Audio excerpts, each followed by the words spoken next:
मेला दुनिया का सबसे बड़ा धार्मिक मेला है। इसे हर 12 साल में एक बार आयोजित किया जाता है, जहां दुनिया भर से लोग आते हैं। यहाँ प्रश्न ये उठता है कि आखिर 12 साल में एक ही बार क्यों होता है कुंभ का मेला। जैसा कि आप सभी को पता है कि इस साल हो रहे कुंभ मेले की तैयारी कई महीने पहले से हो रही है। उज्जैन, हरिद्वार, नासिक, प्रयागराज, इन चारों शहरों में एक के बाद एक हर 12 साल में एक बार महाकुंभ होता है। इसके पीछे कई कहानियां छिपी है। इस वर्ष 13 जनवरी से प्रयागराज में कुंभ मेला शुरू होने जा रहा है। इस मेले में सभी साधु संत अघोरी आते हैं। कुंभ का मेला हर 12 साल में एक बार क्यों लगता है? पौराणिक कथा के अनुसार एक ऋषि थे जिनका नाम ऋषि कश्यप था। ऋषि कश्यप की 2 पत्नियां थी जो आपस में बहनें थी। एक का नाम कद्रू था और दूसरी का नाम विंता। एक दिन ऋषि कश्यप की पत्नी कद्रू ने उनसे वरदान मांगा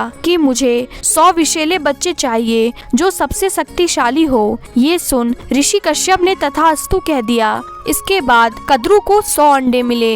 ये देख ऋषि कश्यप की दूसरी पत्नी विंता ने भी वरदान मांगा और कहा, मुझे ऐसे बच्चे चाहिए जो कद्रू के बच्चों से ज्यादा शक्तिशाली हो। ऋषि कश्यप ने ये सुन तथास्तु कह दिया। फिर विंता को केवल 2 अंडे मिले जो बहुत ही बड़े थे। अब जो 100 अंडे थे वो एक एक करके फूटने लगे। उन अंडों में से सांप के बच्चे निकलने लगे। ये देख विंता व्याकुल हो गई कि मेरे अंडों में से बच्चे क्यों नहीं निकल रहे। फिर उसने अपने एक अंडे को स्वयं ही फोड़ दिया, जिसमें से एक अर्ध विकसित शरीर निकला। एक ऐसा शरीर जो ऊपर से केवल कमर तक ही बना था, नीचे का हिस्सा बना ही नहीं था। उस अंडे के अंदर से एक पक्षी का बच्चा निकला जो मनुष्य की तरह दिख रहा था। वो बच्चा नाराज होकर अपनी माता से कहने लगा, आपने मेरे साथ जो गलती करा है वो दूसरे अंडे के साथ मत कीजिएगा। ये कह वो वहाँ से चला गया। समय बीतने लगा। एक दिन दूसरा अंडा फूटा जिसके अंदर से पक्षी के चेहरे में एक इंसान निकला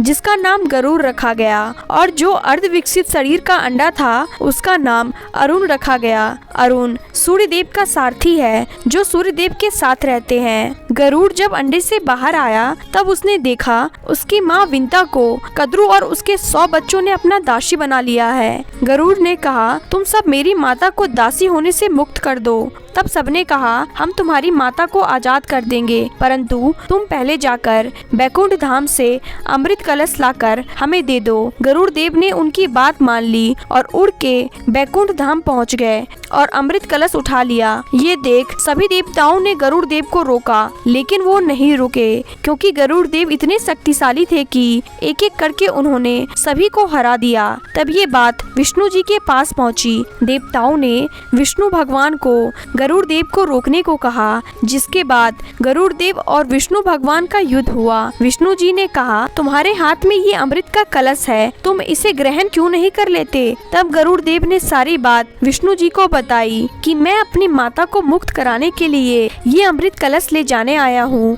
विष्णु जी ने कहा, ठीक है, तुम ये कलश ले जाओ, लेकिन मेरी एक शर्त है कि तुम हमेशा के लिए मेरे वाहन बन जाओगे। गरुड़ देव ने ये शर्त मान ली।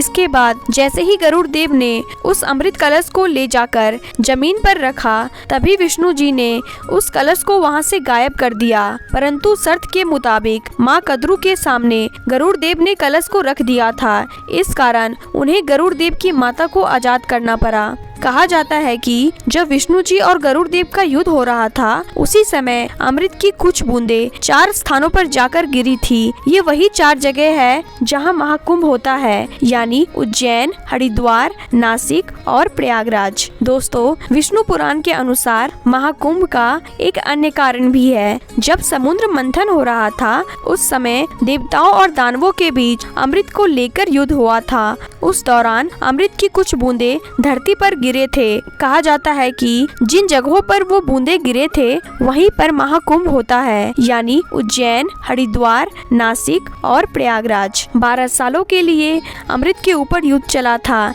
इसीलिए हर 12 साल में ये मेला आयोजित किया जाता है। दोस्तों, कमेंट सेक्शन में हर हर महादेव जरूर लिखना।